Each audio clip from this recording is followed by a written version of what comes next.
Hey, good evening. I want to welcome everybody into another episode of State of the Tigers, your weekly show here on PowerMizzou.com, brought to you by James Carlton State Farm Insurance in Webster Groves. Get in touch with our friend James at carltoninsurance.net. You can call him at 314-961-4800. If you're watching on YouTube, his information is going to be running across the bottom of the screen throughout the show.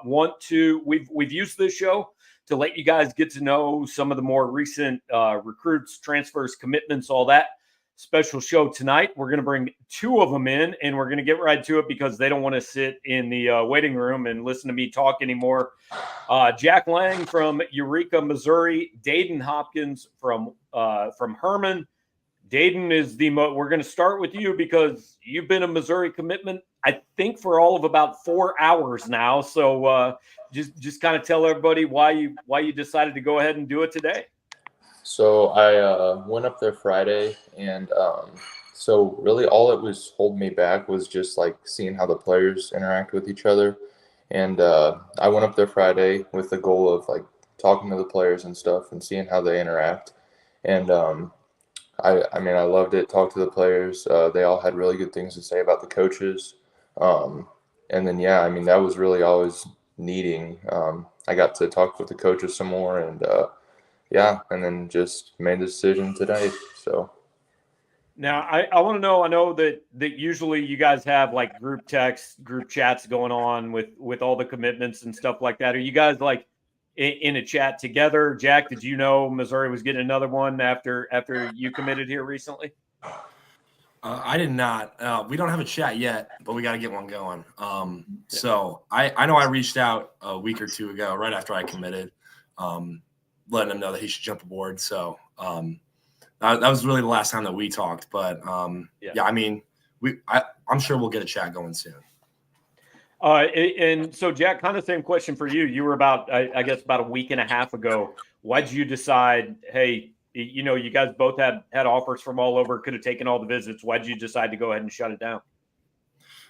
At the end of the day, everything just kept coming back to Mizzou. And I feel like going on the official visits wasn't really going to change my mind. So I wanted to stay close to home, and I love everything about the program. So I just decided to pull the trigger. All right. So I want to ask both of you guys this. We'll start with Daeden. How much differently do you look at Missouri's football program than maybe you did 12 months ago? Like how much have things changed in the last year with the way high school kids view this program? So obviously, like right now, like what everybody sees is they have a ton of momentum going. They got a lot of recruits committing. They just got that renovation, and they've got a lot of good stuff going for them. Kind of towards the end of the season, obviously they finished out really good. I think that's kind of where they started to turn heads, and people started to take notice of them more. But yeah, I'd say right then and there is where they kind of started to take more notice. Jack, same thing for you. I mean, do you notice a big difference from this time a year ago? Walking into the season, obviously I saw that the roster was pretty good and they had a lot of returning guys, but the repertoire that Missouri's had hasn't really been the greatest in the previous years. So it was really refreshing to just see some good Missouri football. And I think that opened a lot of eyes for everybody. And whether it be recruits that hadn't committed yet or were teasing at it, I also think that Williams Nawari opened up a lot of eyes too. Just him staying home, being the number one recruit in the country. Obviously that was huge, but just seeing the momentum that they grew with and just the perseverance that they went through all season. What recruit wouldn't want to be a part of that? I know there's different kinds of kids in high school. Some people, grew up huge college football fans, huge fans of the home state program. Some guys I know don't even watch a lot of college football. For you guys, did you grow up Missouri fans, or did you just kind of start getting recruited and that was more your connection? So I'd say for me, it was just like getting recruited. So my mom and dad, they both went to Nebraska. My mom was a volleyball player. My dad was a football player there. So I kind of grew up like a little Nebraska fan. I'd go to the volleyball games, stuff like that. But I'd say I was more Nebraska than anything. But then I started getting recruited by Missouri, and that's how it went. For me, just I grew up going to Missouri games. So a part of me just being from the home state connection was like rooted for Missouri whenever they were on. But I mean, I was really an Oregon fan for the longest time just because I thought their uniforms were cool. But like after I started getting recruited and like going to one of these places was like an option, then I started looking deeper into things and started getting all the details. And I mean, everything checked up with Mizzou. So. All right, so it's interesting. Daeden mentioned the stadium renovations. Jack, you were talking about Oregon's uniform. So people always want to know, like, what do guys actually look at when you're making decisions? And I've talked to college football players who said, "Hey, if I could go back and do it over again, like I would pay way more attention to like the depth chart and things I didn't pay attention to at all." So when you're going through this process, like, do you guys feel like you did a lot of research on the teams and the coaches and stuff like that? Or what factors led you when you're going on these visits and stuff? What things are you looking at? So for me, the biggest thing is the coaches and just how they coach the players, and then like the players interacting like with other players and coaches. Like if I'm on visits, like that's my number one thing and what I look into the most and pay attention to. Yeah, I'm kind of the same way. Just like all the flashy stuff's cool and all, but at the end of the day, it doesn't really matter. Just the guys in the room and how they respond to one another. That's the big thing. And also just kind of the coaching staff and what they've done and like their like pedigree. That's another big thing. And yeah, I mean, it's not, at the end of the day, it's more of like a culture thing. Mm-hmm.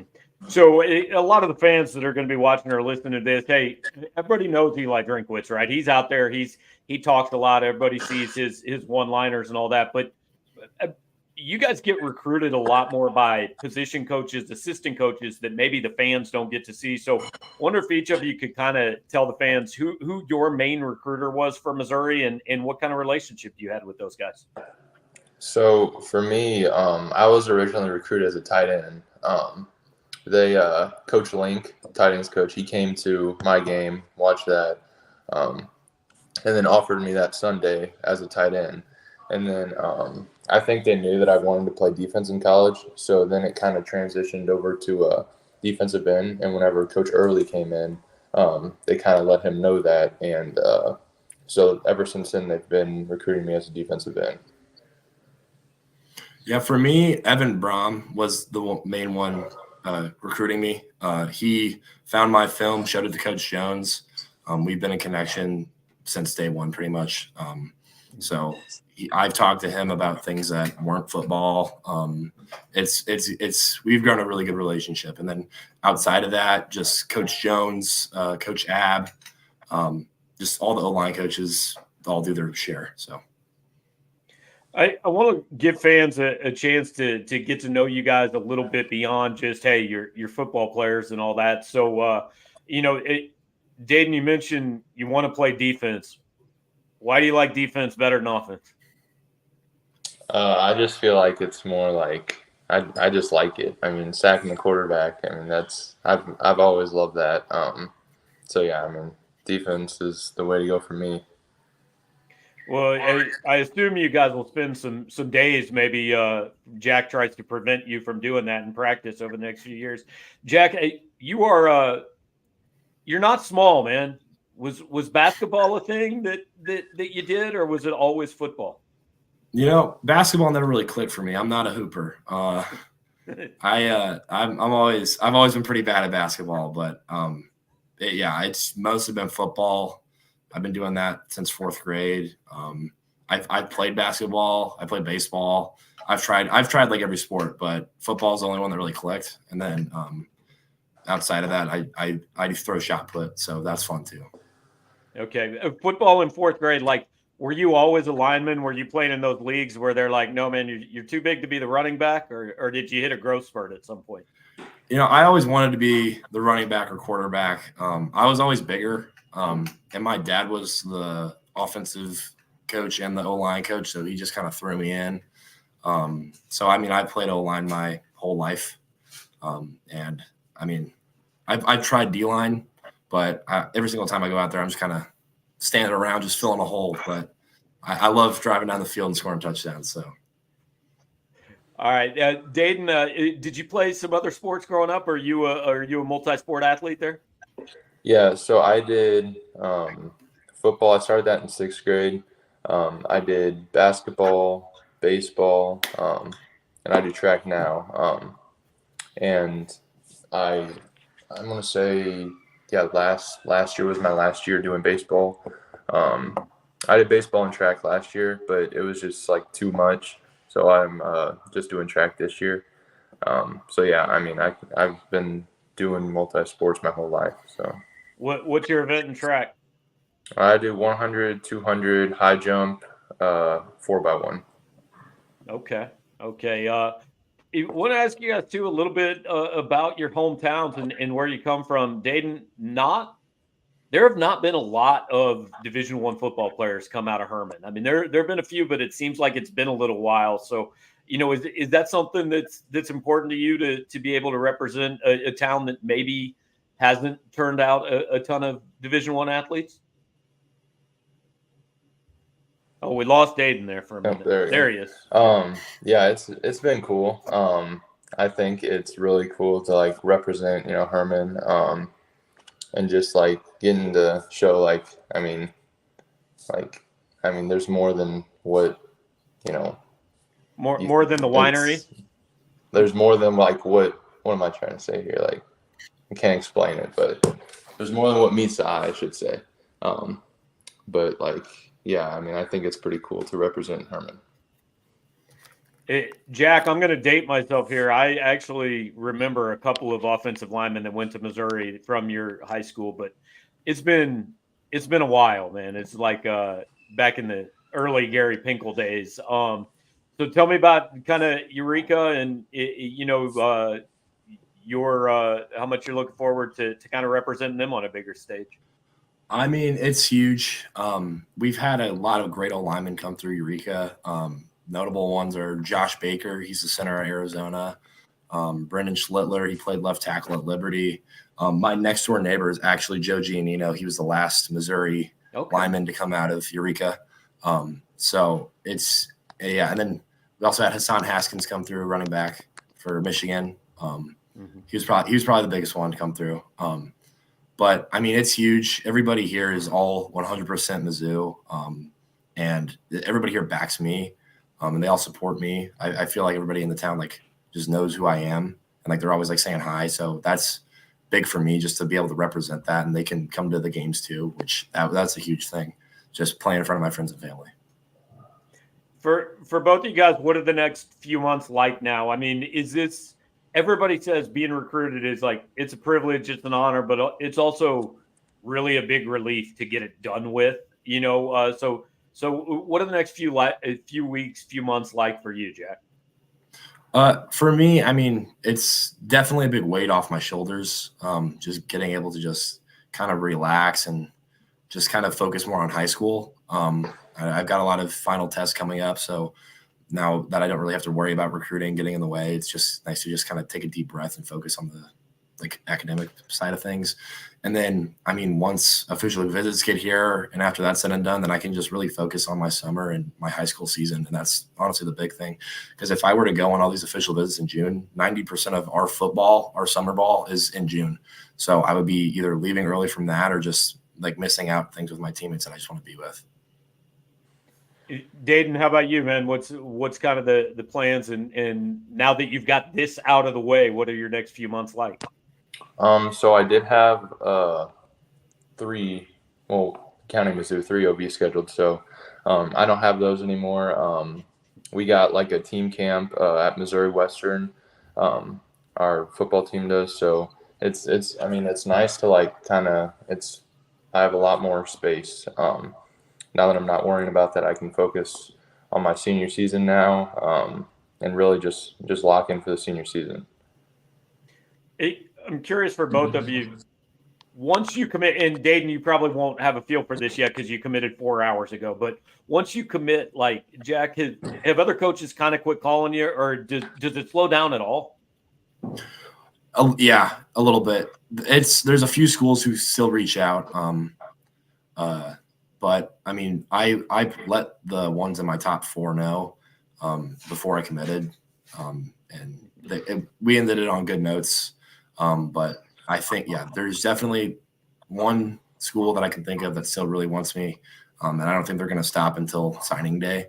But I mean, yeah, it's significantly less like calls and stuff like that. Yeah. All right, just one more for each of you. We'll start with Daeden. Are you a guy that you're going to turn into a recruiter for Missouri? Is that kind of in your personality? I mean, Jack mentioned how big it was to see Williams-Winery come here last year. I know good players want to play with other good players. Do you start hitting other guys up now? So, I mean, I haven't yet. I mean, obviously, I'll try my best to get whoever I can, whoever the coaches want me to go out and get. I mean, I'm not like a people person. Like, I mean, that's kind of something I haven't been. But yeah, I mean, coach wants me to go out and get somebody. I'll try my best. Jack, how about you? Have you already been working on? I know you said you had gotten in touch with Daeden recently. You hitting up other guys too? Yeah, I mean, I think the first hour after I committed, Coach Link told me to text Daeden. So, I do want to be a recruiter in this class. I've reached out to Lyman. I've reached out to like Babaloa and Fasuli and guys like that. But yeah, I definitely want to reach out to guys also in the St. Louis area. So I've talked to Corey Sims. I was going to talk to Jason King, but he committed already. So don't need to do that now. But yeah, I want to help bring guys in as much as I can. Yeah. Well, guys, I appreciate you doing this on a Tuesday night. I guess I know you guys are busy, but I know fans look forward to hearing from you and getting to know a little bit more about you. So thanks, and we will keep in touch and catch up with you guys down the road. All right. All right. Thanks a lot. That is Jack Lange and Daeden Hopkins, the two of the more recent Mizzou commitments to join the class. It is a class now that has 7 commitments, ranks number 26 in the country, according to us at Rivals.com. So again, we want to take this this podcast, this show throughout the summer, give you guys a chance to get to know some of the kind of next in line, whether they're transfers, high school recruits, whatever. So appreciate both those guys joining us tonight. Want to remind you, get in touch with our friend James Carlton at State Farm Insurance. You can check him out at carltoninsurance.net. You can call him at 314-961-4800. Hit up James. If you're listening on the podcast, share this. If you're watching on YouTube, like, comment, subscribe, do all those things. We will be back next week, actually going a different direction next week, going with a former Tiger. We're going to talk to Michael Agnew. He's here in Columbia and doing a lot of good things in the community. So we're going to take a little off-season chance to catch up with him. So future and the past in a couple weeks here on State of the Tigers. We'll talk to you guys next time.